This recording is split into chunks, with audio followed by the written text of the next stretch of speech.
Jurisprudencia del Tribunal Supremo de P.R. del año 2009. 2009 DTS 119 Pueblo V. Sustache 2009 TSPR 119. En el Tribunal Supremo de Puerto Rico. El pueblo de Puerto Rico. Recurrido. V. Carlos Sustache.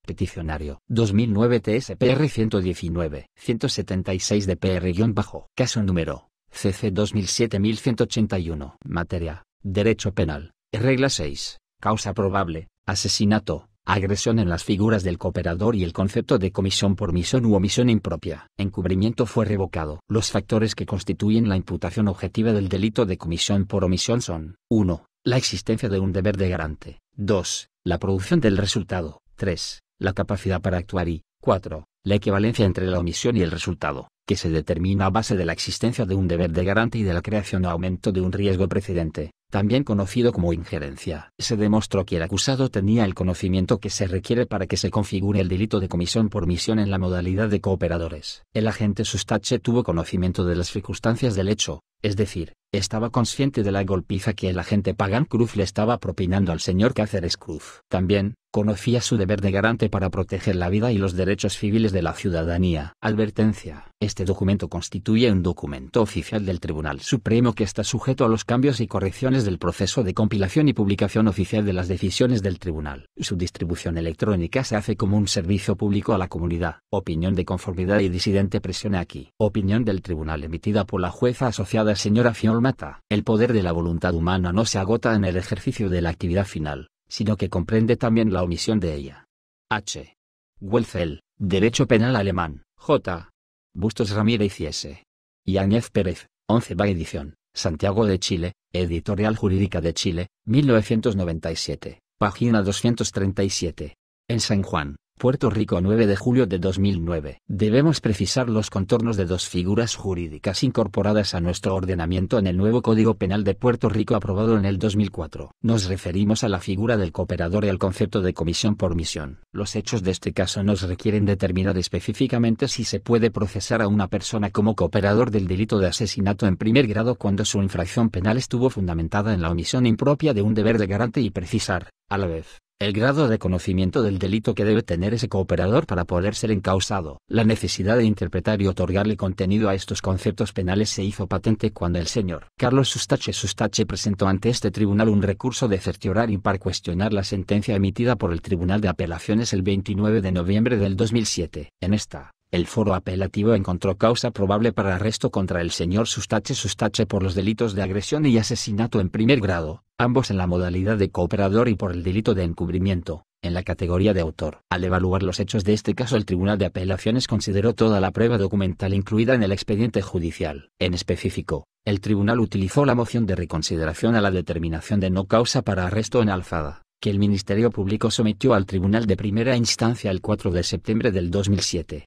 Como resumen de la prueba testifical presentada en la vista de causa probable para arresto en alzada. La representación legal del señor Sustache no controvirtió este resumen en su contestación a la petición del Ministerio Público, titulada Moción Urgente en oposición a la segunda solicitud de reconsideración a la determinación de no causa para arresto en alzada, sometida el 5 de septiembre del 2007. Cabe señalar que aunque denegó la solicitud de la Fiscalía, tampoco el juez de instancia cuestionó la síntesis de los testimonios incluida en la moción de reconsideración. A continuación se exponen los hechos pertinentes a la controversia que surgen de los documentos que se incluyen en el legajo. Y, el 11 de agosto del 2007, en el sector Punta Santiago del pueblo de Humacao, se estaba celebrando una fiesta de quinceañero. Como parte de la actividad, llegaron a la residencia de la quinceañera un club de vehículos marca Mitsubishi, modelo Lancer, que iban a desempeñarse como su escolta. Estos automóviles se estacionaron en el lado derecho de la carretera frente a la casa de la homenajeada. Posteriormente, acudieron al lugar un club de motoras scooters de Punta Santiago que también iban a ser parte de la escolta de la quinceañera. El grupo de motociclistas estaba compuesto por 11 personas que utilizaban como uniforme y distintivo del club una camisa de color amarillo. Al llegar al lugar, los miembros del club colocaron sus motoras justo al frente de la escolta de vehículos, ocupando de esta forma el carril derecho de la carretera. El señor Miguel Cáceres Cruz y otro miembro del club de motoras se ubicaron en lados opuestos del carril izquierdo de la carretera para dirigir el tránsito y evitar que se creara una congestión vehicular. Cuando el señor Cáceres Cruz dirigía el tránsito, llegó al lugar una patrulla de la policía con 3 agentes del orden público. Estos eran la oficial Zulma Díaz de León, el oficial Sustache y el oficial Javier Pagán Cruz. El señor Cáceres Cruz le hizo señales a los agentes de la policía para que continuaran su marcha. Ante este acto, los agentes detuvieron su vehículo oficial frente al señor Cáceres Cruz. Se bajaron de la patrulla y le cuestionaron a su autoridad para dirigir el tránsito. Además, los funcionarios del orden público le ordenaron al señor Cáceres Cruz que se sacaran las motoras porque estaban obstruyendo el tránsito.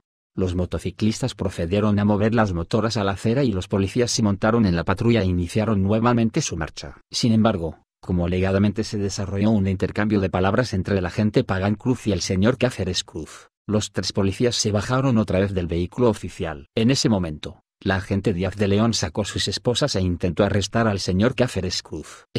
Para impedir que la arrestaran, comenzó a caminar hacia atrás y le solicitó a los agentes que no lo tocaran. El policía Pagán Cruz también intentó poner bajo custodia al señor Cáceres Cruz, pero continuó caminando en retroceso. En ese momento, el agente Pagán Cruz le propinó un puño en la cabeza al señor Cáceres Cruz, quien cayó sentado en el suelo. El policía Pagán Cruz se ubicó encima del señor Cáceres Cruz y lo continuó golpeando con sus puños. El cuerpo del señor Cáceres Cruz quedó entre las piernas del oficial. Ni el agente Díaz de León ni el agente Sustache evitaron que el policía Pagán Cruz siguiera golpeando al señor Cáceres Cruz. Por el contrario, cuando el señor Cristino Tino Cruz intentó ayudar al señor Cáceres Cruz para impedir que continuara la golpiza, el policía Sustache no le permitió que se acercara. De igual forma, cuando el señor Francisco Toyens Quiñones trató de sacar al señor Tino Cruz del lugar de la controversia, el agente Sustache le ordenó que se hiciera a un lado y fue él mismo quien lo sacó. Por su parte, el señor Cáceres Cruz trató de levantarse del piso agarrándose de la correa de la baqueta que el agente Pagán Cruz tenía en el muslo de su pierna derecha. Esta baqueta contenía un arma de fuego. Al mismo tiempo, el policía Pagán Cruz sujetó su baqueta y en el forcejeo con el señor Cáceres Cruz, para evitar que se levantara, se disparó el revólver. Ante el disparo, el agente Sustache empujó al señor Toyens Quiñones y salió corriendo hacia la patrulla. El señor Cáceres Cruz, luego de la detonación, quedó boca arriba acostado en el piso. El oficial Pagán Cruz recibió una herida de bala en el muslo de su pierna izquierda y al sentir que su pierna izquierda flaqueaba, se recostó de un zafacón y de un poste del tendido eléctrico. Luego, el policía Pagán Cruz quitó el velcro de la baqueta y al sacar la pistola cayó al suelo el casquillo de la bala que se había disparado. Entonces, el agente Pagán Cruz chamboneó, es decir, cargó su arma de fuego y le disparó varias veces al señor Cáceres Cruz. Al recibir los impactos de bala, el cuerpo del señor Cáceres Cruz cayó hacia el lado derecho. Finalmente, el oficial Pagán Cruz se bajó hacia el cuerpo del señor Cáceres Cruz, buscó su cabeza y le disparó. En ese momento, el agente Pagán Cruz metió su revólver nuevamente en su baqueta y se recostó de un vehículo. Durante toda esta situación, ni el agente Díaz de León ni el agente Sustache intervinieron. Tampoco le proveyeron ayuda al señor Cáceres Cruz. Ambos oficiales del orden público asistieron al agente Pagán Cruz montándolo en la patrulla y llevándolo al hospital Rider en el pueblo de Humacao. Ninguno de ellos se acercó al cuerpo del señor Cáceres Cruz para revisar si aún se encontraba con vida. Por el contrario, tanto el agente Díaz de León como el agente Sustache optaron por dejar en el piso al señor Cáceres Cruz sin proveerle ni conseguirle ayuda, a pesar de que cuando se dirigían al hospital pasaron por el lado del cuerpo del señor Cáceres Cruz. La opción de los oficiales del orden público de no socorrer al señor Cáceres Cruz y dejar su cuerpo en el suelo, les impidió percatarse de que aún estaba vivo. El señor Fermín Torres López, presidente del Club de Motoras Scooter de Punta Santiago, testificó que al acercarse al cuerpo del señor Cáceres Cruz se percató de que todavía respiraba. Por eso, le solicitó a las personas que estaban presentes que llamaran al sistema de emergencias médicas 911. Cuando el teniente Rodríguez González llegó a Punta Santiago también se percató de que el señor Cáceres Cruz se encontraba con vida y ordenó a los agentes que lo acompañaban que lo montaran en el carro oficial y lo llevaran al hospital Rider. Una vez en el hospital, se certificó la muerte del señor Cáceres Cruz. El do. Jaime Perea Mercado, fiscal auxiliar en la Fiscalía de Humacao, tuvo la responsabilidad de realizar la investigación de este caso. La información de lo acontecido se la comunicó el teniente Velázquez, director de homicidios del FIC en Humacao. Específicamente, el teniente Velázquez le informó al fiscal Perea Mercado que una persona le quitó el arma a un policía, lo hirió y que el oficial recuperó el arma y le disparó varias veces al civil. Ante esta información, el fiscal Perea Mercado se dirigió a Punta Santiago a revisar la escena del crimen. Luego, entrevistó individualmente a los agentes Díaz de León y Sustache. Al momento de la entrevista, el fiscal Perea Mercado no consideraba como sospechosos a ninguno de los tres agentes de la policía. Durante la entrevista, El oficial Sustache le expresó al fiscal Perea Mercado que todo el incidente se había suscitado muy rápido y en todo momento le estuvo dando la espalda al agente Pagan Cruz porque había muchas personas. También indicó que se encargó de mantener alejados a los civiles y sacó su gas pimienta, pero no se atrevió a utilizarlo porque le hubiera hecho daño a su compañero Pagan Cruz. Todo el incidente entre el señor Cáceres Cruz y los agentes de la policía fue grabado por una persona en su celular. Este video fue suministrado a la prensa y transmitido por televisión. Cuando el fiscal Perea Mercado observó el video se percató de que había inconsistencia entre este y la versión de los hechos que le habían ofrecido los oficiales Díaz de León y Sustache. En lo que se refiere a las inconsistencias fueron las siguientes. 1. El agente Sustache en ningún momento sacó el gas pimienta y, 2. No había mucha gente en el lugar de los hechos. A causa de esta nueva información, el 20 de agosto del 2007, el Estado presentó denuncias separadas contra el agente Pagan Cruz, por el delito de asesinato en primer grado, y contra los agentes Sustache y Díaz de León por el delito de asesinato en primer grado, en la modalidad de cooperador. El tribunal de primera instancia no encontró causa probable para arresto contra el oficial Sustache. Por esto, el 22 de agosto del 2007, el Ministerio Público solicitó una vista de causa probable para arresto en alzada. La vista se celebró el 28 de agosto del 2007 y el foro de instancia determinó nuevamente que no existía causa para arresto. Ante tal dictamen y de forma verbal en la vista, el Ministerio Fiscal solicitó al foro de instancia que reconsiderara. No obstante, el Tribunal de Instancia mantuvo su decisión de que no existía causa probable para arresto contra el agente Sustache. El Ministerio Público presentó por escrito una moción de reconsideración a la determinación de no causa probable para arresto en alzada, el 4 de septiembre del 2007. Por su parte, la representación legal del agente Sustache sometió una moción urgente en oposición a la segunda solicitud de reconsideración a la determinación de no causa para arresto en alzada, el 5 de septiembre del 2007. El 6 de septiembre del 2007, el Tribunal de Instancia denegó la moción de reconsideración presentada por la Fiscalía. Este dictamen fue notificado el 12 de septiembre del 2007. El 27 de septiembre del 2007, la Fiscalía optó por presentar un recurso de certiorari ante el Tribunal de Apelaciones, contra la determinación de no causa probable para arresto en alzada en el caso del agente Sustache. El abogado del policía Sustache sometió una moción en oposición a que se expida certiorari, el 23 de octubre del 2007. Además, el 5 de octubre del 2007 el Ministerio Público presentó un segundo recurso de certiorari cuestionando la determinación de no causa probable para acusar al agente Díaz de León. El 8 de octubre del 2007, el foro apelativo acogió ambos recursos de certiorari, ordenó su consolidación por contener controversias de derechos similares y le concedió un término de 15 días a los recurridos, Sustache y Díaz de León, para que comparecieran a mostrar causa por la cual no se debía expedir el auto solicitado y revocar la determinación del Tribunal de Instancia. Finalmente, el 29 de noviembre del 2007, el Tribunal Apelativo emitió su sentencia en la cual revocó ambas decisiones del foro de instancia. Específicamente, el foro apelativo expresó que existía causa para arrestar al agente Sustache y causa para acusar a la oficial Díaz de León por el delito de agresión, en el grado de cooperador, puesto que los agentes cometieron la omisión de intervenir para evitar que el agente Pagan Cruz agrediera con los puños al occiso Cáceres Cruz, a pesar de que éste se encontraba en el piso. También, se encontró causa para arrestar al oficial Sustache y para acusar al agente Díaz de León, por el delito de asesinato en primer grado, en calidad de cooperadores, porque ambos omitieron su deber de asistir al señor Cáceres Cruz, luego de que éste fuera atacado con un arma de fuego y herido de gravedad. Por último, el foro apelativo encontró causa para arrestar al policía Sustache y para acusar a la policía Díaz de León por el delito de encubrimiento, en la modalidad de autor, debido a que le proveyeron información falsa al fiscal sobre lo ocurrido, luego de haber cometido los delitos antes mencionados. Esta sentencia fue notificada a las partes el 30 de noviembre del 2007. Inconforme, el agente Sustache presentó un recurso de certiorari ante este Tribunal Supremo, el 28 de diciembre del 2007. Plantea que el Tribunal de Apelaciones erró. 1. Al decretarse con jurisdicción para revisar una determinación de no causa probable para arresto en sus méritos. 2. Al determinar causa para arresto por los delitos de agresión, asesinato en primer grado y encubrimiento. 1. El 18 de abril del 2008, ordenamos al Ministerio Público que mostrara causa por la cual no se debía expedir el auto solicitado y revocar la sentencia del Tribunal de Apelaciones. Esta resolución fue notificada el 23 de abril del 2008 y el 13 de mayo del 2008. El Procurador General sometió a su escrito en cumplimiento de orden. Al tener la posición de ambas partes procedemos a resolver, no sin antes atender ciertos cuestionamientos jurisdiccionales relacionados a la facultad del Tribunal Apelativo, y por ende de este foro judicial. para revisar la determinación de no causa probable para arresto. Y a. Doctrina sobre la revisión de las determinaciones de causa probable. El magistrado que evalúa la prueba presentada, tanto en la vista de causa para arresto como en la vista de causa para acusar, puede determinar que existe o no existe causa probable para lo solicitado o que hay causa probable para arrestar o acusar, según sea el caso, por un delito inferior o por un delito distinto al imputado en la denuncia.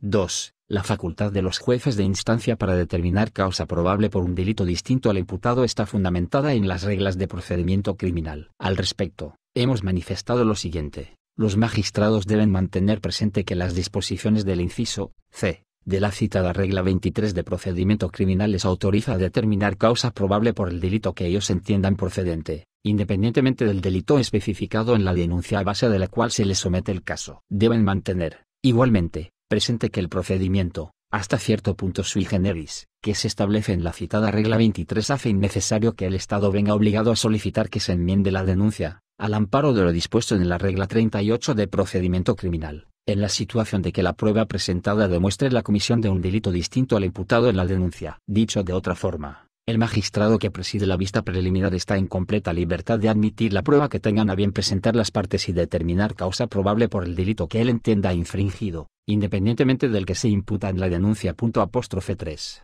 Ante una determinación de no causa o de causa por un delito inferior o distinto al imputado, el Ministerio Público tiene la opción de desistir de la acción penal contra el acusado, de proseguir contra este por el delito para el cual se encontró causa o de recurrir en alzada ante un magistrado de categoría superior del Tribunal de Primera Instancia. 4. A este procedimiento judicial que utiliza el fiscal para recurrir de una determinación adversa de causa probable para arrestar o acusar se le denomina vista en alzada. Esta vista de causa probable para arresto o para acusar en alzada no es una apelación de la primera vista, sino un trámite independiente, separado y distinto al de la vista original. 5. Su propósito está centrado en brindarle al Estado una segunda oportunidad para conseguir una determinación favorable de causa para arresto o acusar, con la misma u otra prueba distinta a la que se ofreció en la vista original. 6. Por esto, esta opción procesal solo puede ser utilizada por el fiscal, una vez, ante una determinación no favorable de causa para arresto, y una vez más para una determinación no satisfactoria de causa para acusar. 7. Como regla general, no se permite al Ministerio Público recurrir a un tribunal de mayor jerarquía de una resolución del Tribunal de Primera Instancia que determina la inexistencia de causa probable para el arresto o para acusar. 8. A través de los años, este tribunal ha aclarado y expandido esta norma. Hemos establecido que un magistrado puede concluir que no existe causa probable para acusar en 3 instancias. Estas son: 1. Cuando la prueba desfilada durante la vista no establece a satisfacción del juzgador la probabilidad de que el delito se haya cometido o la conexión del imputado con el delito. 2. Cuando la prueba desfilada durante la vista establece la probable comisión de un delito inferior o distinto al imputado. Y 3. Por razones estrictamente de derecho desvinculadas a la prueba presentada sobre la comisión del delito. 9. Si el juez de instancia determina que no hay causa probable por insuficiencia de prueba o que se ha demostrado causa probable por un delito distinto o inferior al imputado, este dictamen será final y no lo podrá revisar un foro de mayor jerarquía. En esas circunstancias, la vista en alzada es el único mecanismo que tiene disponible el Ministerio Público para revisar la determinación del tribunal. 10. Esto responde, a su vez, a la naturaleza peculiar de esta decisión, dentro de un procedimiento especialmente regulado, con una finalidad esencial al ordenado y rápido curso del procedimiento criminal. 11. En resumen, una determinación de causa probable en los méritos no es revisable. 12. Recientemente, en Pueblo en Interés del Menor KJSR, ante, resolvimos que tampoco son revisables las determinaciones de causa probable que son producto de un análisis mixto de hecho y derecho. 13. Sin embargo, cuando la determinación de ausencia de causa probable para acusar se base en cuestiones estrictamente de derecho, desvinculadas de la apreciación de la prueba que fue presentada para demostrar la comisión del delito, la decisión podrá ser revisada mediante recurso de certiorari. 14. Debemos, pues, determinar, como cuestión de umbral, si lo que está ante nuestra consideración es una controversia de derecho que puede ser revisada mediante el recurso de certiorari. El señor Sustache argumenta que el tribunal apelativo no tenía jurisdicción, como tampoco la tendríamos nosotros, para revisar por certiorari la determinación de no causa, ya que ésta fue resuelta en los méritos y no está desvinculada de la prueba desfilada en la vista. Incluso, plantea que aunque la controversia de este caso no sea estrictamente de hechos, la misma está entremezclada con cuestiones de hechos y de derecho, por lo cual afirma que tampoco podía ser revisada ni por el foro apelativo ni por este tribunal. Para dilucidar estos planteamientos examinemos más de cerca nuestra decisión en el caso de Pueblo en Interés del Menor KJSR 15. En ese caso, en la vista de causa en alzada, el Tribunal de Primera Instancia determinó suprimir la prueba que el Ministerio Público había obtenido a base de un registro ilegal y decidió que no existía causa para presentar la querella en contra del menor. El Procurador General recurrió, a través del recurso de certiorari, ante el Tribunal de Apelaciones. Ese foro judicial se negó a expedir el auto por entender que las determinaciones del Tribunal de Primera Instancia en la vista inicial y en la vista en alzada, aunque se fundamentaban en cuestiones de derecho, estaban estrictamente vinculadas a la prueba. Confirmamos este dictamen bajo el fundamento de que la determinación de no causa emitida por el foro de instancia era una mixta de hecho y derecho. Los hechos que suscitan la controversia que está ante nuestra consideración son claramente distinguibles de los que dieron lugar a nuestra opinión en Pueblo en Interés del Menor KJSR. La determinación de suprimir una prueba, y como resultado de esta acción determinar no causa, que fue lo que sucedió en Pueblo en Interés del Menor KJSR, es principalmente una cuestión de hecho según lo hemos interpretado hasta la saciedad. Distintamente, la controversia que está ahora ante nuestra consideración es esencialmente de derecho. Las figuras jurídicas presentes en esta controversia son nuevas y nunca antes las hemos interpretado. Esta particularidad, no tan solo suscitó una diversidad de análisis entre los abogados de defensa y fiscales que expusieron sus argumentos legales ante el Tribunal de Instancia, sino que también ha creado incertidumbre entre los jueces de instancia respecto al alcance y aplicación que estos le deben dar a esas nuevas figuras jurídicas. Las expresiones del juez de instancia en la vista de causa probable para arresto, recogidas por el Ministerio Público en su moción de reconsideración a la determinación de no causa probable para arresto en alzada, revelan la incertidumbre del magistrado sobre la interpretación en derecho de las figuras jurídicas que rigen en este caso. Dichas expresiones fueron las siguientes: yo no estoy obligado a explicar las razones para la determinación de no causa, pero no hay problema en decir que de la prueba que examiné, tendría que estirar mucho el delito, artículo 106, para determinar causa, aunque puede ser relacionada con otro delito que ya fue modificado en el nuevo Código Penal. Por dicha negligencia se podría tomar acción en contra de él en el ámbito administrativo y laboral. 16. En su escrito en oposición el señor Sustache no objetó este relato de las expresiones del juez de instancia, como tampoco lo hizo al denegar la reconsideración solicitada por el Ministerio Público. 17. Siendo ello así, no podemos rehuir nuestra insoslayable responsabilidad de explicar las nuevas figuras jurídicas que se han incorporado a nuestro ordenamiento en el Código Penal del 2004. Por el contrario, corresponde a este tribunal establecer la pauta hermenéutica reclamada. Resolvemos que no existe impedimento jurisdiccional para entender en este caso y procedemos a evaluar la controversia en sus méritos. B. El delito de comisión por omisión. Nuestro Código Penal define el término delito como un acto cometido u omitido en violación de alguna ley que lo prohíbe u ordena y que apareja, al ser probado, alguna pena o medida de seguridad. 18. Esta conceptuación es significativa porque permite conocer cuáles son los elementos fundamentales de la responsabilidad penal. Concretamente, esta disposición estatutaria presenta los 5 factores constitutivos de un delito. 1. El acto u omisión. 2. La tipicidad. 3. La antijuridicidad. 4. La culpabilidad y 5. La punibilidad. 19. Estos 5 componentes deben ser analizados de forma secuencial. En otras palabras, no se podrá imponer a una persona alguna pena o medida de seguridad si no se prueban en un juicio, más allá de duda razonable, los primeros 4 elementos antes mencionados. 20. El sistema jurídico penal reacciona a la conducta humana, que se convierte en punible cuando se tipifica y se le agrega la antijuridicidad y la culpabilidad. 21. En el ordenamiento penal puertorriqueño esa conducta humana se puede manifestar tanto por acciones como por omisiones.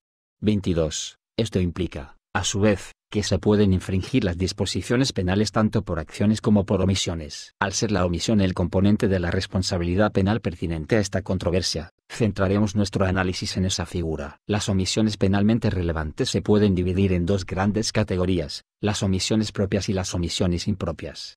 23. El grupo de omisiones propias es aquel que está tipificado, de forma expresa, dentro del Estatuto Penal. 24. Por esto, este tipo de omisión se configura cuando se viola un mandato de ley, independiente de la ocurrencia de un resultado lesivo producto de dicha infracción. 25. Este delito requiere la voluntad de omitir la ley y se concreta, tan solo, con un no hacer. 26. Por eso, como plantea Chiesa Aponte, la omisión propia acarrea responsabilidad penal en el momento exacto en que se omite realizar la acción requerida. 27. Por otra parte, los delitos de omisión impropia, también denominados delitos de comisión por omisión, son aquellos que se originan cuando una persona no impide la producción de un resultado, viola con su no actuar una norma prohibitiva y permite que sea lesionado un bien jurídico. 28. Es decir, según explica Kururzúa, que solo incurre en comisión por omisión quien, encontrándose en una posición fáctica de garante respecto al bien jurídicamente protegido, no actúa, a pesar de contar con el dominio final del hecho, para evitar una lesión o puesta en peligro de dicho bien. 29. Por eso, este tipo de omisión solo genera responsabilidad penal cuando se produce un resultado punible como consecuencia de la omisión. 30. Contrario a los delitos de omisión propia, este tipo de delito requiere que no se evite un resultado. 31. Por esto, los tratadistas Heschek y Weigen manifiestan que el delito de omisión impropia es equivalente al delito de resultado.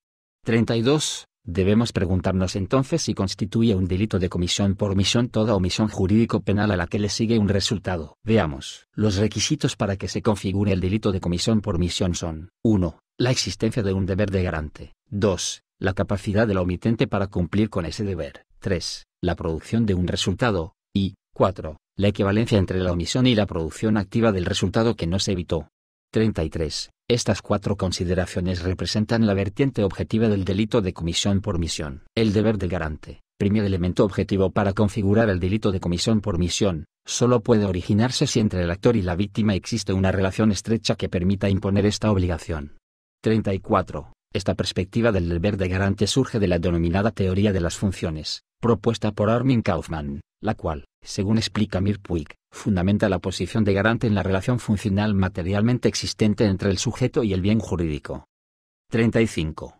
Para el tratadista Bacigalupo, esta cercanía entre el sujeto y el bien jurídico se manifiesta de dos maneras. 1. Cuando el omitente está encargado de la protección o custodia del bien jurídico que aparece lesionado o amenazado de lesión. 36. O 2. Cuando se trata del encausamiento y la custodia del peligro que emana de una fuente determinada en relación con todo bien jurídico que pudiera resultar afectado por ella. 37. Esto implica que en los delitos de comisión por omisión, el sujeto activo que evite el resultado no puede ser cualquier persona, sino aquella que tenga el deber jurídico de hacerlo. 38. De acuerdo al profesor Chiesa, este deber de garante u obligación de actuar no necesariamente surge de la ley, sino que puede originarse en principios jurídicos no estatutarios, en la jurisprudencia y en la costumbre.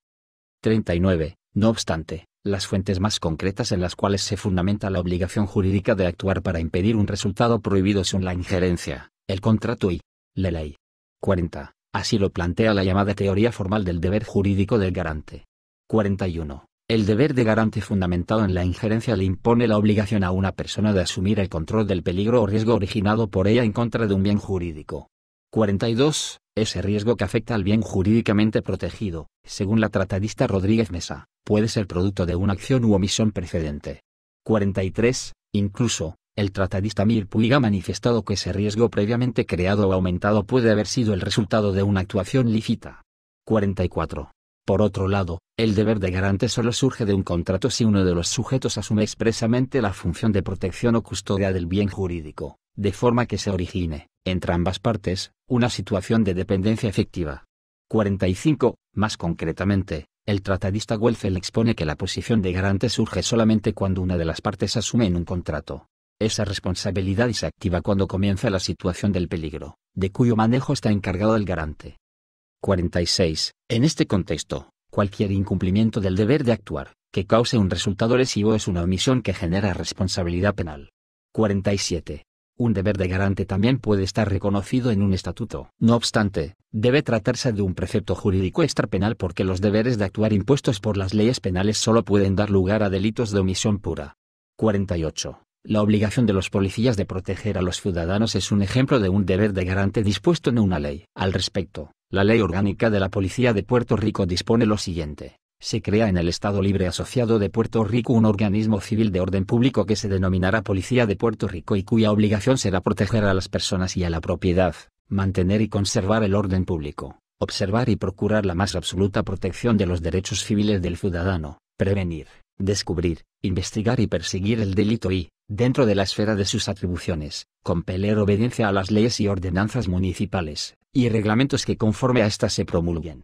49.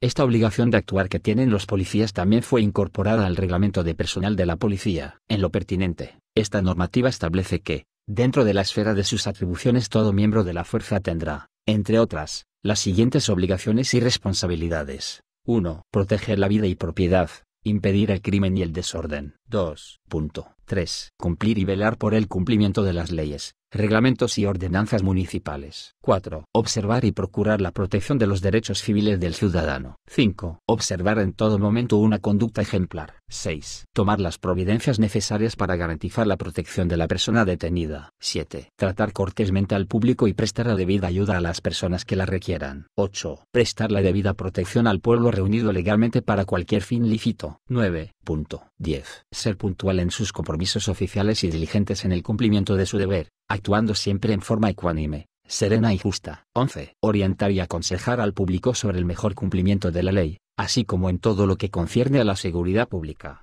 50. Los agentes del orden público que cumplen con sus funciones, siguiendo los parámetros impuestos por su ley orgánica y los reglamentos administrativos de la Policía de Puerto Rico, no tendrán que responder penalmente por cualquier actuación que haya resultado del ejercicio legítimo de su autoridad o cargo. Sobre el particular, el Código Penal de 2004 dispone que no incurre en responsabilidad quien obra en cumplimiento de un deber jurídico o en el legítimo ejercicio de un derecho, autoridad o cargo.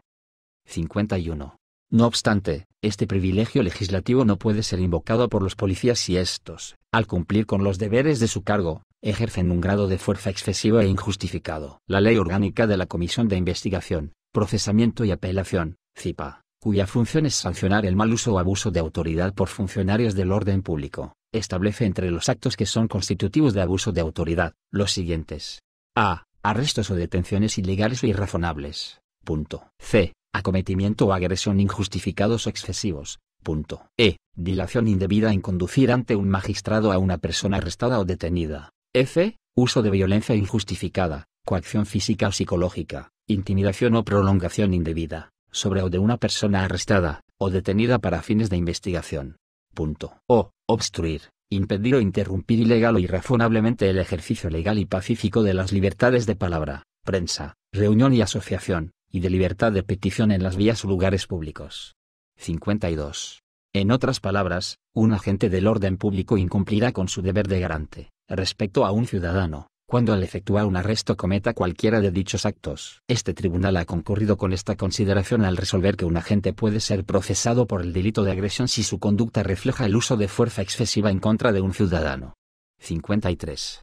Por otra parte, hay que tener claro que a los policías no se les puede castigar por la comisión de un delito que no impidieron, por el mero hecho de tener la obligación de actuar para impedir que se cometiera. 54. El profesor Chiesa Puente coincide con esta apreciación puesto que ningún sistema jurídico estaría dispuesto a imponerle responsabilidad penal a los policías por la comisión de los delitos que no lograron evitar. 55. Ante este planteamiento, se puede afirmar que la clave para concluir que un policía ha cumplido con su deber de garante es que éste haya intentado evitar la comisión del delito y en ese intento no haya podido impedir el resultado. Esto porque al autor de una omisión no se le castiga por causar el resultado típico, sino por no evitarlo. 56. En ese sentido, quien asume una posición de garante tiene la responsabilidad de tratar activamente de impedir el resultado prohibido. 57. En otras palabras, el garante se convierte en un protector activo, por lo cual el cumplimiento de su obligación no se limita a un mínimo, según señala Novoa Monreal, sino que incluye el prevenir, ayudar, instruir, defender y proteger al bien jurídico amenazado. 58. El segundo requisito para que se configure el delito de comisión por omisión es la producción efectiva del resultado. Welfel lo define como la producción de un resultado típico en el sentido de un delito de comisión, o sea, la muerte, la lesión corporal, la privación de la libertad, el incendio, etc. 59. En fin, es el daño que crea una persona que está en posición de garante respecto al bien jurídico, a pesar de tener la capacidad para realizar la acción omitida. Comprobada la lesión y la omisión de haber actuado como protector activo en función de un deber de garante, se activa la necesidad de comprobar el tercer componente del delito de omisión impropia, la capacidad del omitente. Esto debido a que solo generan responsabilidad penal las omisiones de una persona capacitada para realizar el acto omitido. 60. A través de este requisito se pretende saber si el autor hubiera podido realizar voluntariamente la acción que hubiera impedido la producción del resultado. 61. Esta capacidad de actuar se mide en términos de dos consideraciones, la posibilidad física real de evitar el resultado y los presupuestos intelectuales de evitar el resultado. 62. La primera consideración se refiere a que la conservación de un bien jurídico estará supeditada a los conocimientos especiales y las habilidades de la persona que tiene la responsabilidad de evitar el resultado. 63. La segunda consideración, a su vez, requiere comprobar dos elementos: el conocimiento de la situación típica que tiene el que está en posición de garante y la posibilidad que éste tiene de reconocer los medios para realizar la acción mandada y conservar el bien jurídico amenazado, es decir, para evitar el resultado. 64. La capacidad de realizar la acción debida es un factor que está estrechamente atado al cuarto elemento del delito de comisión por omisión, la equivalencia entre la omisión y el resultado. Este último componente se activa porque la infracción del deber jurídico, aunque es una condición necesaria, no es suficiente para configurar el criterio de la equivalencia. 65. Concretamente, para la tipicidad de la comisión por omisión no será suficiente la infracción de un deber legal, contractual o un actuar precedente peligroso, sino que será necesario que la omisión de quien debería haber actuado equivalga a causar el resultado, o lo que muchos tratadistas denominan como causación. 66. Rodríguez Mesa apunta que los delitos de comisión por omisión carecen del presupuesto de la imputación objetiva requerido por los delitos comisivos de resultado, es decir, carecen de la necesaria relación de causalidad entre el comportamiento realizado por el sujeto y el resultado acaecido. 67. En otras palabras, para este tipo de delito no se exige que se pruebe una causalidad estricta entre la omisión y la producción del resultado. Así lo afirma también el tratadista Bagacilupo al exponer lo siguiente: en la dogmática moderna del delito los problemas de la causalidad han perdido considerable significación. Hoy no se pregunta si una acción o una omisión son causales del resultado, sino si el resultado es objetivamente imputable a la acción o a la omisión. Dicha relación se da, en opinión prácticamente unánime, cuando la acción omitida hubiera evitado el resultado producido. Sobre estas bases ya no se trata de afirmar la causalidad real de la omisión respecto del resultado, sino la causalidad potencial de una acción no llevada a cabo. 68. Por esto, se hizo necesario identificar un elemento que desempeñara, en los delitos de comisión por omisión, la función que realiza la relación de causalidad en los delitos activos, de manera tal que actuara como equivalente funcional de la causalidad activa. 69. De esta preocupación se originaron diversas teorías que contribuyeron a elaborar diferentes criterios para posibilitar que al no evitar el resultado fuera equivalente a causarlo de manera activa. Entre estas, la teoría de la causalidad hipotética ha resultado ser la doctrina dominante. La causalidad hipotética es la posibilidad fáctica que tuvo el sujeto de evitar el resultado. 70. La determinación de la posibilidad de evitar el resultado, según Bagacilupo, se realiza mediante un juicio causal hipotético que no sostiene una realidad, sino una probabilidad de tal naturaleza que debe permitir concluir que el resultado se hubiera evitado con una seguridad rayana en la certeza. 71. Por esto, cuando se puede predecir con un grado de probabilidad lindante a la certeza que un resultado se hubiera evitado al realizar la acción omitida, el no evitar el resultado equivale a la producción del mismo. 72. Los tratadistas Geschek y Weigen coinciden con esta apreciación. Indican que en la omisión no hay que exigir la plena certeza en torno a la causalidad, en claro contraste con el hacer positivo. Manifiesta que el análisis debe fundamentarse sobre un suceso que no se puede predecir con seguridad absoluta y no en el curso real de los eventos. 73. Es decir, se trata de un juicio hipotético sometido inevitablemente a un margen de error. 74. Ante este enfoque teórico no es necesario afirmar una verdadera relación de causalidad, sino que basta que el sujeto hubiera podido evitar dicho resultado cuando se encontraba en posición de garante. 75. Más concretamente, la equivalencia requerida debe interpretarse de tal forma que solo implique que tiene que existir una relación de causa próxima entre la omisión de realizar la acción requerida y la producción del resultado. 76. La figura jurídica denominada comisión por omisión u omisión impropia se incorporó a nuestro ordenamiento en el Código Penal de 2004. Allí se define la relación de causalidad propia de esta modalidad de delito de la siguiente forma: los delitos que tipifican la producción de un resultado solo podrán cometerse por omisión cuando la no evitación del mismo equivalga a su producción activa. Para determinar la equivalencia de la omisión a la acción se tendrá en cuenta la existencia de un deber específico de evitar el resultado y si una acción anterior del omitente hace posible imputarle la situación de riesgo en que se encontraba el bien jurídico. 77. Los antecedentes de este artículo sobre el delito de comisión por omisión tienen su base en el artículo 11 del Código Penal español y en el artículo 13 del Código Penal de Alemania. En el Código Penal español el delito de comisión por omisión se define de la siguiente manera: los delitos o faltas que consistan en la producción de un resultado solo se entenderán cometidos por omisión cuando la no evitación del mismo, al infringir un especial deber jurídico del autor, equivalga, según el sentido del texto de la ley, a su causación. A tal efecto se equiparará la omisión a la acción, A. Cuando exista una específica obligación legal o contractual de actuar. B. Cuando el omitente haya creado una ocasión de riesgo para el bien jurídicamente protegido mediante una acción u omisión precedente. 78. Por su parte, el Código Penal de Alemania define el término jurídico delito de comisión por omisión de la siguiente forma. Y quien omita evitar la consumación de un tipo penal será penado, según este código, solo si jurídicamente tiene que responder de que no se produzca la consumación, y cuando la omisión corresponda a la realización del tipo penal a través de un hacer. Y la pena, de acuerdo a la sección 49, apartado I, podrá ser atenuada. 79. Nevares Muñiz señala que en el ordenamiento penal de Puerto Rico este tipo de delito requiere, en primer lugar, que el sujeto activo venga obligado a evitar el resultado típico, lo cual, según hemos visto, es conocido jurídicamente como el deber de garante, y, en segundo lugar, que la omisión equivalga a una acción. 80. Esta equivalencia de la omisión del sujeto activo a la producción activa del resultado se determina a base de dos criterios principales. 1. El deber de garante y, 2. Una acción anterior que haga posible imputarle el resultado al que está en posición de garante. 81. El tratadista Mir Puig fue pieza clave para definir y estructurar los requisitos que conforman la imputación objetiva del delito de comisión por omisión en nuestra normativa penal. Su análisis sobre el delito de comisión por omisión fue incorporado al informe de la Comisión de lo Jurídico del Senado, al indicarse, específicamente, lo siguiente.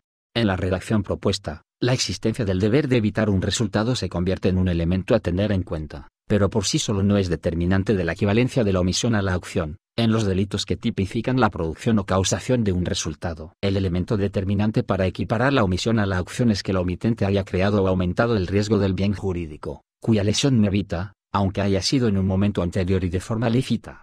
El segundo elemento conducente a la equiparación de la omisión a la acción, aunque tampoco opera automáticamente, incorpora el criterio material y decisivo que tiene que ver con la clásica conducta precedente, pero hablando de imputación en lugar de causación. Ello flexibiliza este criterio en lo objetivo, incluye fácilmente el haber determinado que el sujeto se hubiera puesto en peligro o que otras personas lo hubieran hecho, o que otros no hubieran podido socorrer, etc., e incluye también la necesidad de tener en cuenta si la contribución al riesgo fue voluntaria o imprudente, como criterios subjetivos de la imputación del riesgo al omitente. 82.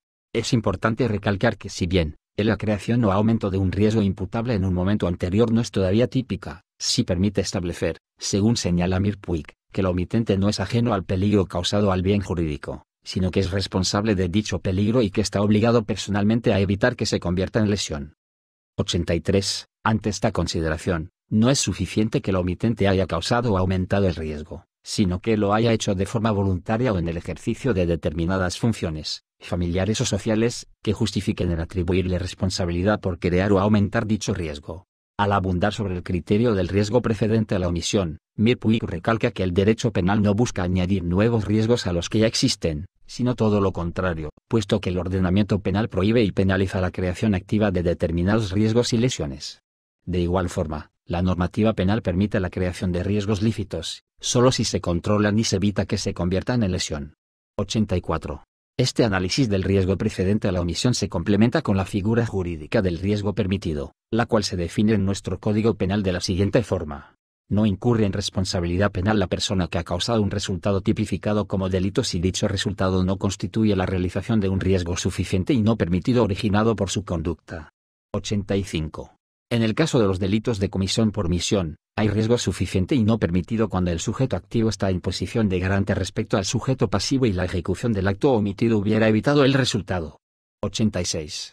En resumen, los factores que constituyen la imputación objetiva del delito de comisión por omisión son: 1. La existencia de un deber de garante. 2. La producción del resultado. 3. La capacidad para actuar y 4. La equivalencia entre la omisión y el resultado, que se determina a base de la existencia de un deber de garante y de la creación o aumento de un riesgo precedente, también conocido como injerencia. Esta interpretación de esta nueva figura jurídica es coherente con la intención legislativa y los propósitos del nuevo Código Penal 87. Además, es coherente con el principio de legalidad, el cual promulga que no se instará acción penal contra persona alguna por un hecho que no esté expresamente definido como delito en el Código Penal o mediante ley especial.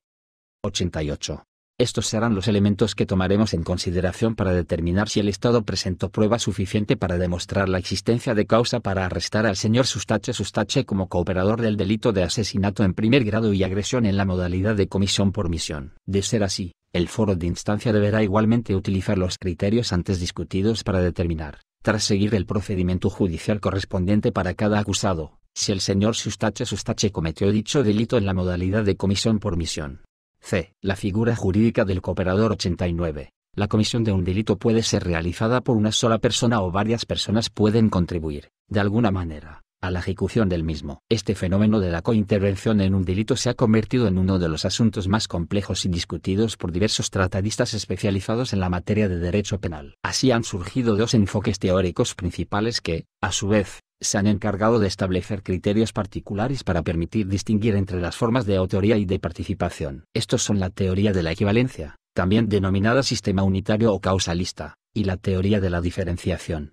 90. La primera está vigente en la mayoría de las jurisdicciones de derecho anglosajón y la segunda es la que impera en las jurisdicciones de derecho civil. 91. La teoría de la equivalencia o sistema unitario supone afirmar la autonomía de la responsabilidad penal de todos los intervinientes en un delito.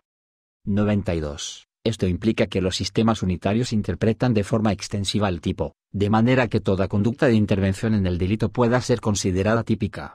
93. De esta forma, bajo esta teoría se trata de manera similar al autor y al cooperador.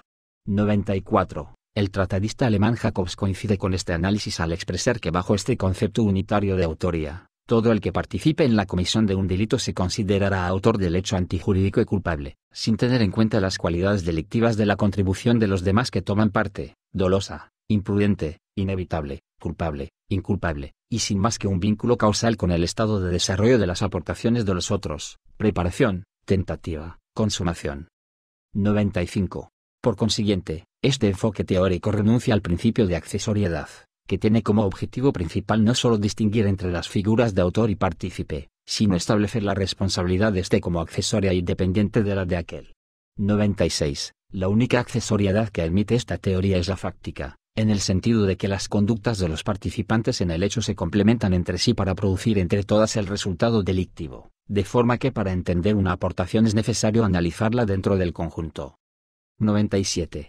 Por su parte, la teoría de la diferenciación distingue entre los sujetos activos de un hecho punible y los clasifica como autores o partícipes, porque entiende que la participación en sí misma no es más que un concepto de referencia que supone siempre la existencia de un autor principal en función del cual se tipifica el hecho cometido.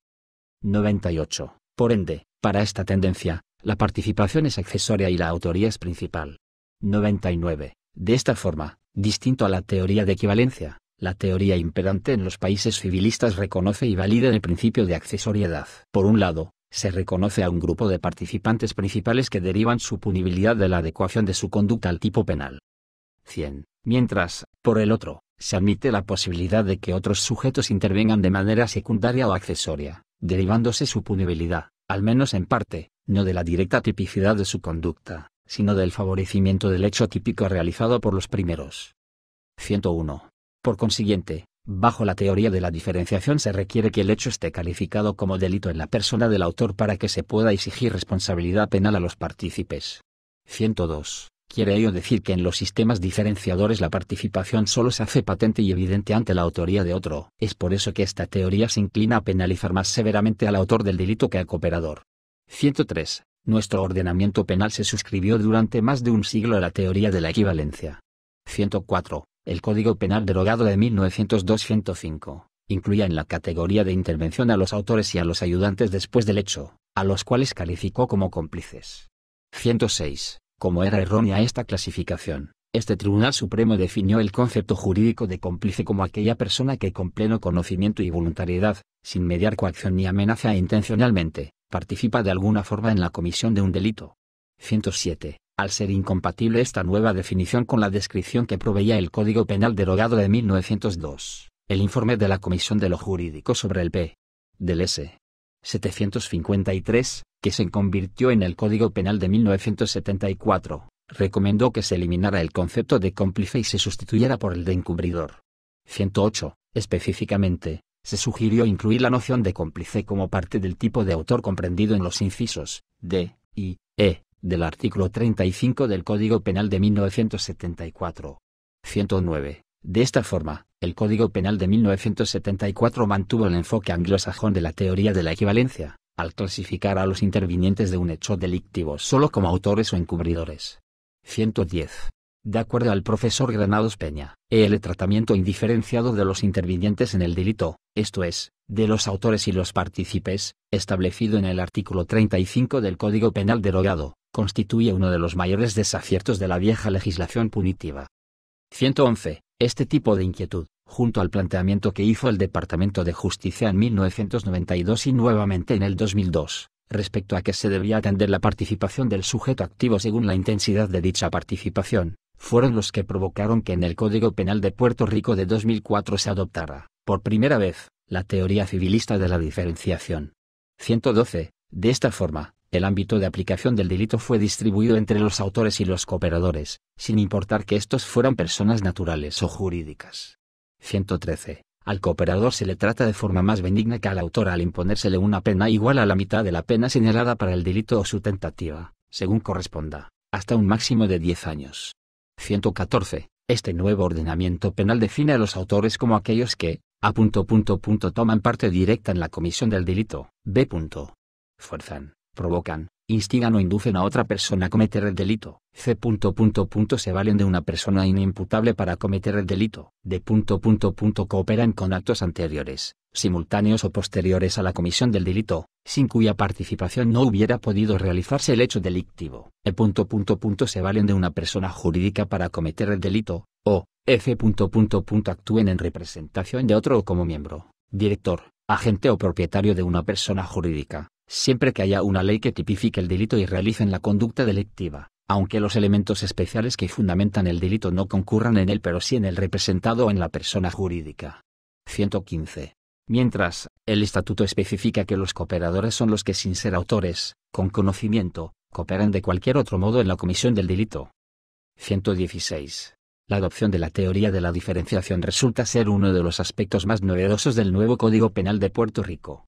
117. Sin embargo, como toda novedad, esta también plantea cuestiones que aún no hemos tenido ocasión de considerar, como lo es la manera de distinguir entre la figura del autor incluida en el artículo 43, d, del nuevo Código Penal y la figura jurídica del cooperador a la cual se refiere el artículo 44 del Estatuto Penal. De entrada, hay que recalcar que ambas figuras son formas de intervención en un delito. No obstante, la primera es una forma de autoría, mientras la segunda es un tipo de participación. Sabemos que la autoría tiene tres modalidades: la autoría directa, la autoría mediata y la coautoría.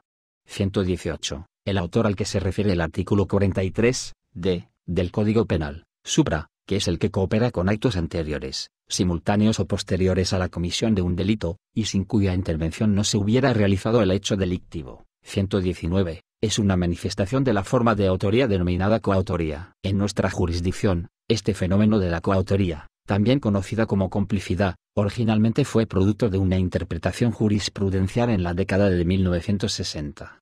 120. Eventualmente, este concepto jurídico se incorporó al artículo 35, incisos d y e, del Código Penal derogado de 1974 y se mantuvo en la definición de autor del artículo 43, inciso d, del nuevo Código Penal de 2004. 121. Por esto, en Puerto Rico a este tipo de interventor se le conoce como coautor o cómplice. Nuestra jurisprudencia ha limitado la aplicación del concepto de coautor a aquellas personas que participan consciente e intencionalmente en la comisión de un delito. Esto porque se requiere probar que los autores actuaron en concierto y como un acuerdo, como parte de una conspiración o designio común. En otras palabras, se necesita establecer algún grado de consejo, incitación o participación directa o indirecta en el hecho punible. La mera presencia de una persona, durante la comisión de un delito, no lo convierte en coautor. Tampoco se considera coautor a aquella persona que, sin saberlo, participa o coopera en la comisión de un delito. 122. Esta modalidad de intervención en un delito ha sido incorporada en la definición del concepto autor de los estatutos penales de diversas jurisdicciones europeas, entre ellas, España y Alemania. 123. La manera amplia en que el Código Penal de España ha definido el concepto de autor creó en ese país una dificultad para distinguir el fenómeno del coautor de la figura del cooperador necesario que se incluya en su artículo 28, inciso b. Los estudiosos del derecho penal han definido la coautoría como la intervención común, consciente y voluntaria de un grupo de personas en la ejecución de un delito. 124. Este tipo de autoría solo puede surgir si están presentes dos elementos principales. 1. Un acuerdo de distribución de funciones entre las personas involucradas, y 2. La ejecución común del hecho. 125. Respecto a este segundo factor, El tratadista Bacigalupo afirma que el codominio del hecho es el factor fundamental de la coautoría. 126. Más concretamente, este autor expresa lo siguiente. La aportación objetiva que determina la existencia de un codominio del hecho puede resumirse en una fórmula de utilización práctica. Habrá codominio del hecho cada vez que el partícipe haya aportado una contribución al hecho total, en el estadio de la ejecución, de tal naturaleza que sin ella aquel no hubiera podido cometerse. Para el juicio sobre la dependencia de la consumación del hecho de la aportación del partícipe es decisivo el plan de realización tenido en cuenta por los autores. 127. Este segundo criterio es precisamente el que posibilita la distinción entre la coautoría y la cooperación necesaria. Es cierto que ambos supuestos de autoría son determinantes para que se pueda ejecutar el delito. No obstante, la figura de la cooperación necesaria, distinto a la coautoría, presupone ausencia de intervención en el proceso ejecutivo material del delito.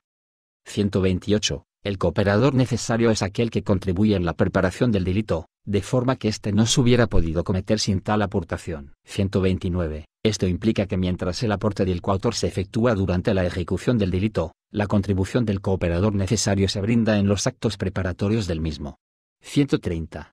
La confusión existente entre los conceptos de coautor y cooperador necesario, que se originó por la definición de autor que se incorporó en el Código Penal de España, provocó que muchos estudiosos de la materia de derecho penal impulsaran la idea de eliminar la llamada autoría por cooperación necesaria, por entender que en la autoría conjunta se podían incluir todos los supuestos que usualmente se trataban como cooperación necesaria. El objetivo principal de esta iniciativa era evitar los esfuerzos para distinguir entre ambas figuras jurídicas y poder definir mejor la estricta complicidad. 131. En nuestro ordenamiento penal no existe esta dificultad en delimitar la figura de coautoría para distinguirla de la cooperación necesaria, puesto que el tipo de autor que se incluye en el artículo 43d del Código Penal de 2004 combina las características de la coautoría y la cooperación necesaria. Esto se hace patente al examinar la disposición estatutaria que clasifica como autor a toda persona que coopere con actos anteriores, simultáneos o posteriores a la comisión del delito, sin cuya participación no hubiera podido realizarse el hecho delictivo. 132. De esta modalidad de autor se puede inferir que las contribuciones medulares a la ejecución del hecho delictivo son aquellas que se realizan tanto en los actos preparativos del hecho punible como en la ejecución del mismo. La figura del cooperador que el Código Penal de 2004 introdujo como un nuevo tipo de interventor en la comisión de un delito, es decir, quien sin ser autor, con conocimiento, coopera de cualquier otro modo en la comisión de un delito, no tiene antecedente directo en el Código Penal derogado de 1974. 133, sin embargo, es comparable con la definición del cómplice en el Código Penal de España. Específicamente, el artículo 29 de dicho código establece, en lo que nos concierne, que son cómplices los que cooperan en la ejecución del hecho con actos anteriores o simultáneos. 134. En esta nueva forma de participación, que se denomina cooperación, se incluye a las personas que ayudan pero no participan directamente en la planificación o ejecución del delito, ni tienen conocimiento pleno del mismo. 135. Esto significa que la colaboración que el cooperador brinda a la comisión del delito no es suficiente para satisfacer los requisitos de la autoría del artículo 43d del Código Penal de 2004, el cual requiere que la participación del coautor en el hecho punible sea indispensable. Por el contrario, la participación del cooperador no es ni imprescindible ni indispensable para la ejecución del delito, pues el cooperador no es quien tiene el dominio del hecho. 136. Evidentemente, la cooperación, al igual que la figura de la complicidad en España, está totalmente influenciada por el principio de accesoriedad. 137. La participación del cooperador es, pues, subsidiaria a la intervención del autor y solo se activará cuando el artículo 43d no sea aplicable. 138. Por eso se plantea que el cooperador solo contribuye en un delito ajeno. 139. Esa ayuda que el cooperador le otorga al hecho principal puede ser un mero apoyo sin influjo decisivo. 140. El tratadista Quintero Olivares coincide con esta interpretación. Indica que aunque la cooperación punible se manifiesta en una colaboración o ayuda útil y operante en la ejecución del delito... permitiendo así que esa ejecución sea más rápida y eficaz, esta conducta siempre será considerada como subalterna y periférica... aunque deba ser en todo caso relevante. 141. De acuerdo al tratadista Mir Puig, esto es así porque a diferencia de quien realiza el tipo como autor en sentido estricto, que es punible autónomamente, el partícipe solo puede ser castigado si existe un hecho antijurídico por parte del autor. 142. La doctrina española reconoce que para que un partícipe sea considerado como cómplice, cooperador, no es necesaria una relación de causalidad tal que su conducta sea condicionante del resultado, que es lo que define la autoría, sino que basta para la cooperación un favorecimiento eficaz del hecho. 143. En otras palabras, para que una conducta pueda ser considerada como cooperación, esta deberá ser de tal manera causal que realmente haya acelerado, asegurado, incrementado, o facilitado la ejecución del delito o intensificado su resultado. 144. No obstante, la ausencia de este tipo de participación no afectará a la realización del hecho delictivo. 145. La cooperación punible es concebible en los delitos de comisión por omisión cuando una persona que tiene una obligación de garante respecto a otra no realiza una acción que hipotética y previsiblemente hubiera podido aminorar o impedir la comisión del delito por el autor, no obstante tener la capacidad de oportunidad para hacerlo.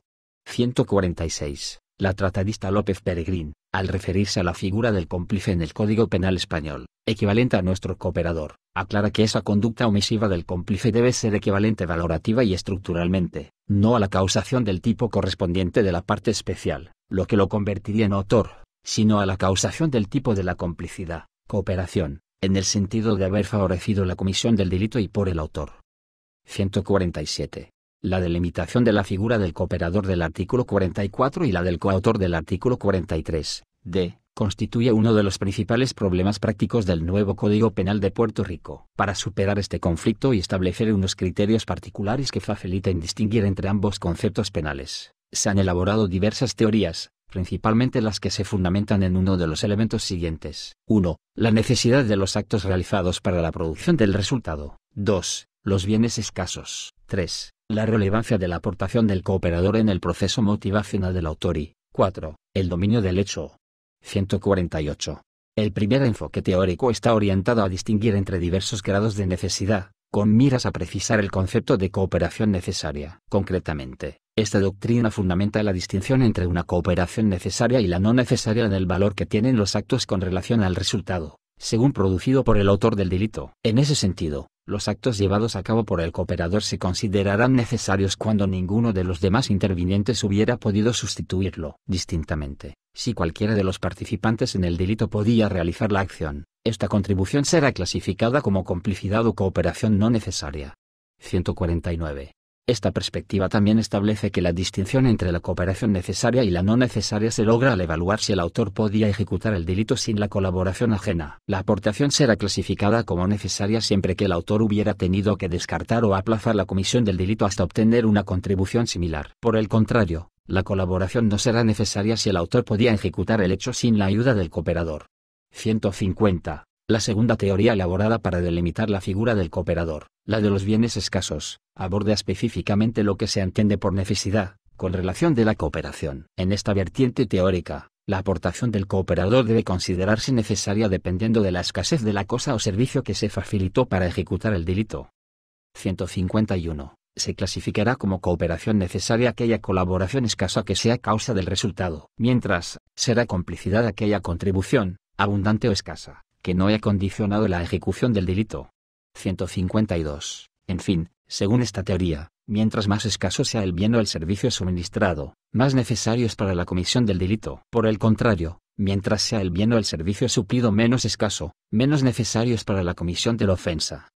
153. La tercera teoría delimita el ámbito entre la cooperación necesaria y la no necesaria al realizar un juicio sobre la contribución psicológica del colaborador en el proceso motivacional del autor. Más concretamente, la cooperación necesaria se activaría cuando el partícipe incide en el proceso de decisión del autor, motivándolo con su ayuda a ejecutar el delito. 154. Por último, la teoría del dominio del hecho, en sus orígenes, postulaba que en los delitos dolosos solo es autor quien domina finalmente la ejecución del hecho. 155. Esta perspectiva teórica ha variado su orientación al imponerse un análisis integrado de las doctrinas subjetivas y objetivas. De acuerdo a esta nueva visión, el dominio del hecho supone, no tan solo un control final, subjetivo, sino también una posición objetiva que determine el curso del suceder típico. 156. Más concretamente Bacigalupo expresa que en la moderna teoría del dominio del hecho no se trata de la causación de efectos en el mundo exterior, sino de la realización de un fin, que es el resultado de una elección entre diversas alternativas y posibilidades de acción en relación al fin que el agente se propone. 157. Para atender situaciones diversas de autoría, esta teoría impulsa tres tipos distintos de dominios. Estos son: 1. El dominio de la propia acción típica, que se refiere a las personas que realizan el hecho por sí mismas. 2. El dominio de la voluntad de otros, que son los que realizan la acción, es decir, el dominio que ejerce el autor mediato. Y 3. El dominio funcional del hecho, que se da entre los partícipes que actúan conjuntamente y que, de acuerdo al plan delictivo, se distribuyen el trabajo sin que ninguno posea el dominio total del hecho. 158. Por ser el pertinente a esta discusión, examinemos el supuesto del dominio funcional del hecho. El dominio funcional del hecho está fundamentado en un plan delictivo común en el que varios sujetos se dividen las actividades. 159. Bajo este enfoque teórico se exige que la contribución del coautor sea esencial. 160. Esta esencialidad, según la tratadista López Peregrín, se establece a base del supuesto de que en la coautoría es preciso que todos los sujetos actúen para que se pueda cometer el delito, mientras que uno solo puede tener la capacidad para impedirlo. 161. En resumen, según el tratadista Granados Peña, el que la conducta de un interviniente se eleve a la categoría de autor o se degrade a la de cómplice, cooperador, depende de la presencia de 4 factores: el grado de interés en el resultado, el alcance de la intervención en el hecho, el dominio del hecho o, por lo menos, la voluntad del dominio del hecho. 162. El estudio y análisis de todos estos postulados nos llevan a afirmar que la distinción entre el coautor del artículo 43, d, y el cooperador del artículo 44 del Código Penal de Puerto Rico de 2004 radica en 2 consideraciones principales. 1. La colaboración del coautor es indispensable para la comisión de un delito, mientras que la del cooperador no lo es. Y 2. El coautor tiene un mayor conocimiento sobre el hecho punible que el cooperador. Sobre el segundo aspecto, puede establecerse que el coautor es aquel que participa en la elaboración del plan desde sus actos preparatorios, simultáneos y hasta los posteriores a la comisión del delito, siempre que estos fueran concertados desde el principio del acuerdo. Es cierto que el artículo 44 del Código Penal del 2004 expone que el cooperador, con conocimiento, contribuye de cualquier otro modo a la comisión del delito. 163. No obstante, el informe sometido por la Comisión de lo Jurídico del Senado y nuestro análisis de la figura demuestran que el cooperador no tiene un conocimiento pleno del delito. 164. Esto debido a que el cooperador no participa directamente en la planificación o ejecución del delito. 165. Siendo ello así, es imperativo precisar cuál es el conocimiento que debe tener el cooperador. El Código Penal de Puerto Rico dispone que ninguna persona podrá ser sancionada por un hecho previsto en una ley penal si no lo ha realizado con intención o negligencia. 166. Este principio de responsabilidad subjetiva persigue imputarle a un individuo las acciones que son producto de su voluntad o que pudo prever e impedir. 167. Bajo esta premisa, solo se puede castigar a quien actúa culposamente. 168. También dispone el Código Penal que los delitos se consideran cometidos con intención. A. Cuando el hecho correspondiente ha sido realizado por una conducta dirigida voluntariamente a ejecutarlo. B. El hecho correspondiente es una consecuencia natural de la conducta voluntaria del autor. O. C. Cuando el sujeto ha querido su conducta a conciencia de que implicaba un riesgo considerable y no permitido de producir el hecho delictivo realizado. 169. Este elemento subjetivo, según señala el profesor Chiesa Aponte, está subdividido, a su vez, en 3 modalidades, que son el propósito, el conocimiento y la temeridad. 170. En la modalidad de intención por conocimiento, también denominada dolo directo de segundo grado, el sujeto no tiene como propósito la producción del hecho delictivo, pero sabe que es prácticamente seguro que su actuación dará lugar a un resultado lesivo. 171. En fin, actúa con conocimiento la persona que haya previsto que existía una alta probabilidad de que se realizara la conducta prohibida. 172. Los estudiosos del derecho penal coinciden en que la única participación punible es la participación dolosa en el hecho doloso del autor. 173. En el caso del cooperador hay que precisar la fuente de conocimiento que imparte a su participación la cualidad de dolosa. El artículo 23, b, del Código Penal de 2004 nos permite concluir que el conocimiento del cooperador emana de las circunstancias en las cuales se suscita el hecho punible. Es decir, el conocimiento de las circunstancias que tiene el cooperador es lo que define que el hecho punible sea una consecuencia natural de su conducta. 174. Este conocimiento de las circunstancias del hecho puede obtenerse a base de un enfoque exclusivamente descriptivo o por la combinación de este con la orientación normativa. 175. El primero permite conocer las circunstancias del hecho exclusivamente por los sentidos, mientras que el segundo necesita, además de la percepción de los sentidos, una captación intelectual de las circunstancias del hecho. 176. En concreto, el conocimiento de las circunstancias del hecho es lo que le provee al sujeto la conciencia de que su obrar no solo es reprobable moralmente sino que es contrario a la norma jurídica. 177. En el caso particular de los delitos impropios de omisión dolosos, el dolo requiere conocimiento de la situación generadora del deber de actuar, lo que aquí significa básicamente conocimiento de la amenaza de producción del resultado, conocimiento de las circunstancias que fundamentan la posición de garante y de las que fundamentan la posibilidad de actuar. 178. Además, el dolo comprenderá no tan solo la omisión de la acción necesaria, sino también la posibilidad y conveniencia de impedir el delito a través de la acción omitida. 179. En España, la contribución dolosa del cómplice, cooperador en Puerto Rico, al hecho delictivo, según el artículo 29 del Código Penal de España, solo puede efectuarse en los actos anteriores o simultáneos a la comisión del delito. 180. Los actos posteriores a la consumación del delito no pueden constituir complicidad, cooperación, sino encubrimiento. 181. Nuestro Código Penal de 2004 no establece el momento en que debe materializarse la contribución del cooperador, contrario a la aportación que el coautor le brinda al delito, que según el artículo 43, d, puede realizarse en los actos anteriores, simultáneos y posteriores al hecho punible. 182. Esta aplicación temporal de la coautoría podría extenderse a la forma de participación de la cooperación, bajo el supuesto de que el cooperador contribuye al delito, aunque no sea de forma contundente o definitiva. Sin embargo, esta contribución posterior no constituirá coautoría o, en su caso, cooperación, si la conducta posterior no aporta a la producción del delito. En ese caso no se puede hablar de coautoría o cooperación, sino del delito de encubrimiento. Y sobre dicho delito, el Código Penal del 2004 dispone: toda persona que con el conocimiento de la ejecución de un delito, oculte al responsable del mismo o procure la desaparición, alteración u ocultación de prueba para impedir la acción de la justicia, incurrirá en delito grave de cuarto grado. Cuando el encubridor actúe con ánimo de lucro o se trate de un funcionario o empleado público y cometa el delito aprovechándose de su cargo o empleo, se le impondrá pena de delito grave de tercer grado. 183. T. Causa probable para arresto. La determinación de causa probable para arrestar o citar a una persona para que responda ante los tribunales por la comisión de un delito da inicio a la acción penal. 184. Al respecto, la Constitución de Puerto Rico establece que solo se expedirán mandamientos autorizando registros, allanamientos o arrestos por autoridad judicial, y ello únicamente cuando exista causa probable apoyada en juramento o afirmación, describiendo particularmente el lugar a registrarse, y las personas a detenerse o las cosas a ocuparse. 185. Se trata, pues, de una exigencia constitucional que impide que un imputado de delito sea sometido a juicio sin una determinación judicial previa de causa probable para el arresto. 186. Como el arresto es la forma que tiene el Estado para adquirir jurisdicción sobre una persona, el legislador estructuró un procedimiento para determinar causa probable, de manera que el arresto solo pudiera ser ordenado por autoridad judicial. 187. A ese fin, las reglas de procedimiento criminal disponen el procedimiento y establecen los factores que puede considerar un magistrado para determinar causa probable para arresto. Según interpretados por nuestra jurisprudencia, estos son: la denuncia jurada, las declaraciones juradas que se incluyan con esto el examen bajo juramento del denunciante a sus testigos, así como cualquier combinación de estos factores, e incluso, sin necesidad de una denuncia, cuando se presente bajo juramento el testimonio de algún testigo con conocimiento personal del hecho delictivo. 188.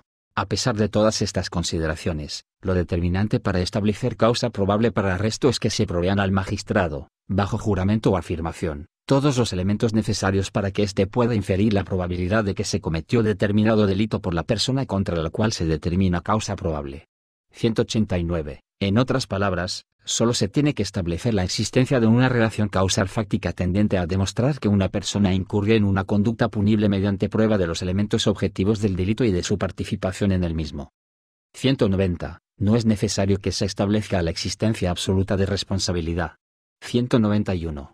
Como es patente, la vista de causa probable para arresto reglamenta los procedimientos preliminares al juicio y tiene por finalidad una determinación de causa probable. 192. Además, esta no establece la culpabilidad o inocencia del acusado porque no conlleva una adjudicación final del caso. 193.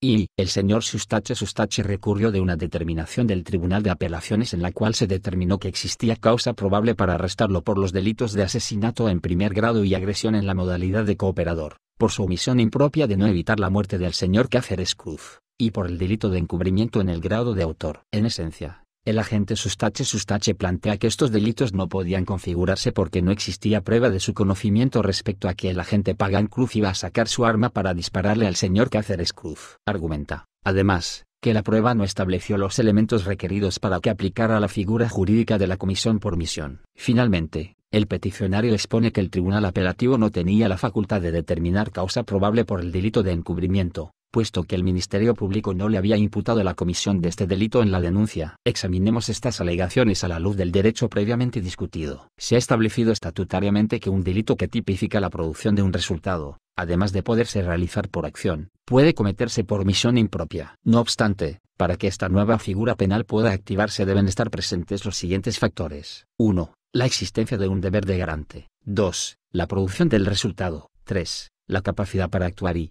4. La equivalencia entre la omisión y el resultado, que se determina a base de la existencia de un deber de garante y de la creación o aumento de un riesgo precedente.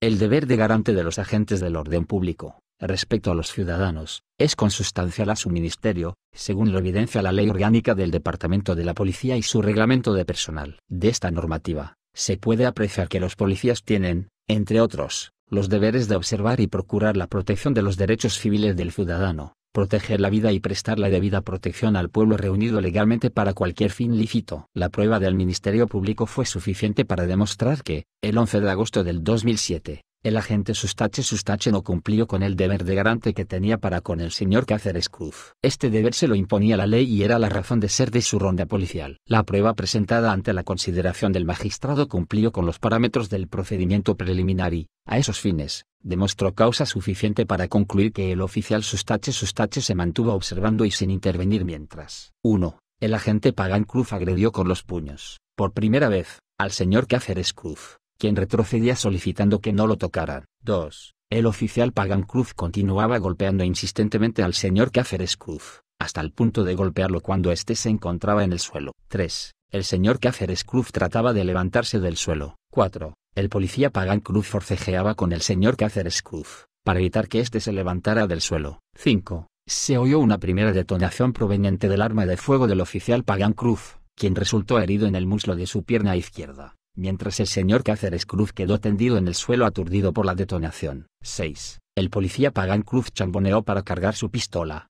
le apuntó al señor Cáceres Cruz y le disparó en varias ocasiones, mientras éste permanecía postrado en el suelo. 7. El oficial Pagán Cruz buscó la cabeza del señor Cáceres Cruz, quien había caído hacia el lado derecho, y le propinó otro disparo en esa parte del cuerpo.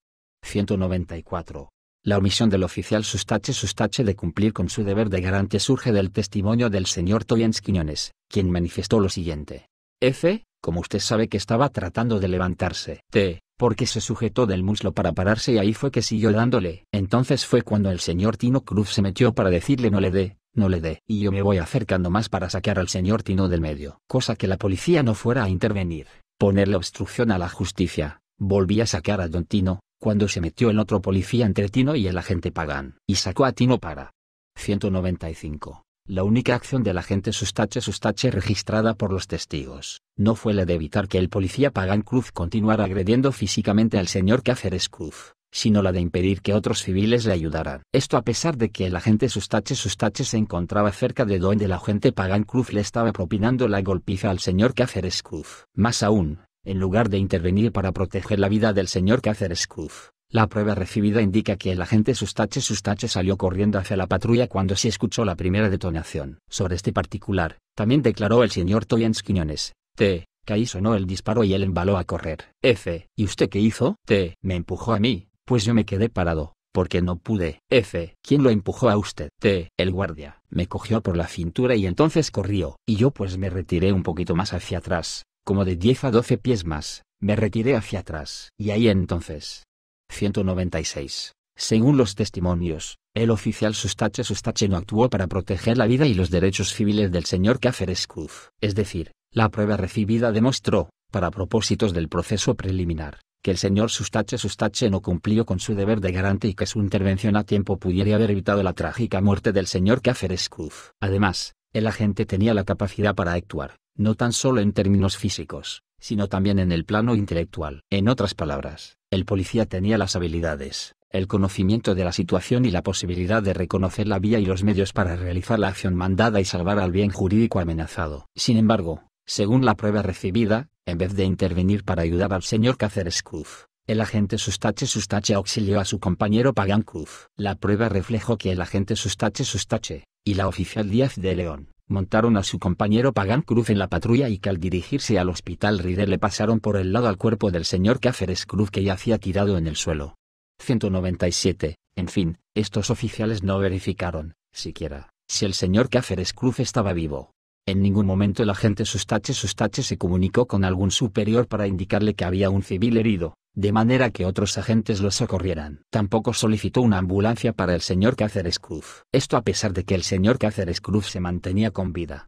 198. El Ministerio Público demostró, además, que los propios oficiales crearon la situación de riesgo en la que se encontraba el señor Cáceres Cruz al intentar arrestarlo, en las circunstancias descritas en los testimonios, un sábado en la tarde y en una actividad comunitaria de un quinceañero, mientras éste estaba dirigiendo el tráfico para facilitar el flujo vehicular.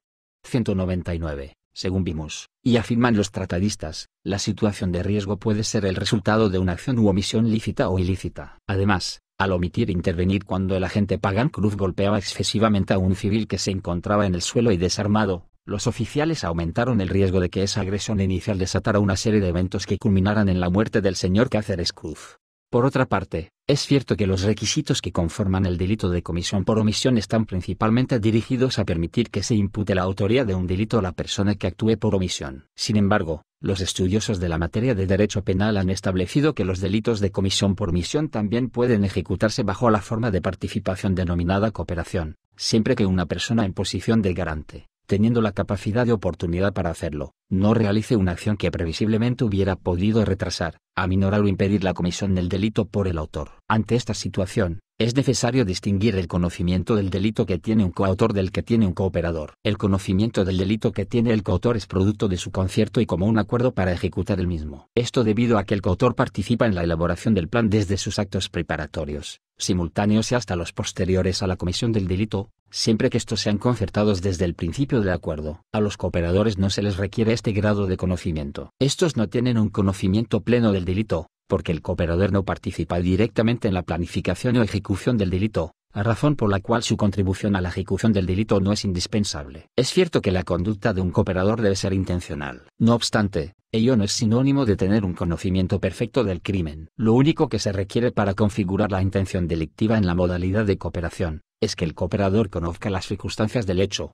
de tal manera que el resultado criminal puede serle imputado como una consecuencia natural de su conducta. En los delitos de omisión impropia se requiere que el cooperador tenga, además, conocimiento sobre la situación generadora del deber de actuar, lo cual implica un conocimiento real de la amenaza o situación de peligro del bien jurídico, conocimiento de las circunstancias que fundamentan la posición de garante y de las circunstancias que fundamentan la posibilidad de actuar. Afirmar lo contrario sería convertir al cooperador en un coautor. Para que el tribunal pudiera encontrar causa para el arresto del agente Sustache como cooperador en los delitos de agresión y asesinato en primer grado, lo único que se requería era que el Ministerio Público demostrara que éste conocía que una consecuencia natural de su omisión voluntaria podría ser la muerte del señor Cáceres Cruz y que, a pesar de este conocimiento, el agente Sustache no actuó. La prueba recibida en la vista para arresto del oficial Sustache es suficiente, para estos propósitos, pues demostró que éste tenía el conocimiento que se requiere para que se configure el delito de comisión por omisión en la modalidad de cooperadores. El agente Sustache tuvo conocimiento de las circunstancias del hecho, es decir, estaba consciente de la golpiza que el agente Pagan Cruz le estaba propinando al señor Cáceres Cruz. También, conocía su deber de garante para proteger la vida y los derechos civiles de la ciudadanía. Finalmente, tenía conocimiento de su capacidad para actuar, ya fuera evitando el abuso contra el señor Cáceres Cruz o controlando al agente Pagan Cruz. No era necesario que el agente Sustache tuviera conocimiento del tipo de delito que iba a cometer el agente Pagan Cruz. Esta exigencia sería más apropiada para la forma de intervención de la coautoría. Finalmente, se desfiló prueba tendente a demostrar que el agente Sustache le hizo falsas afirmaciones sobre lo ocurrido al fiscal Perea Mercado.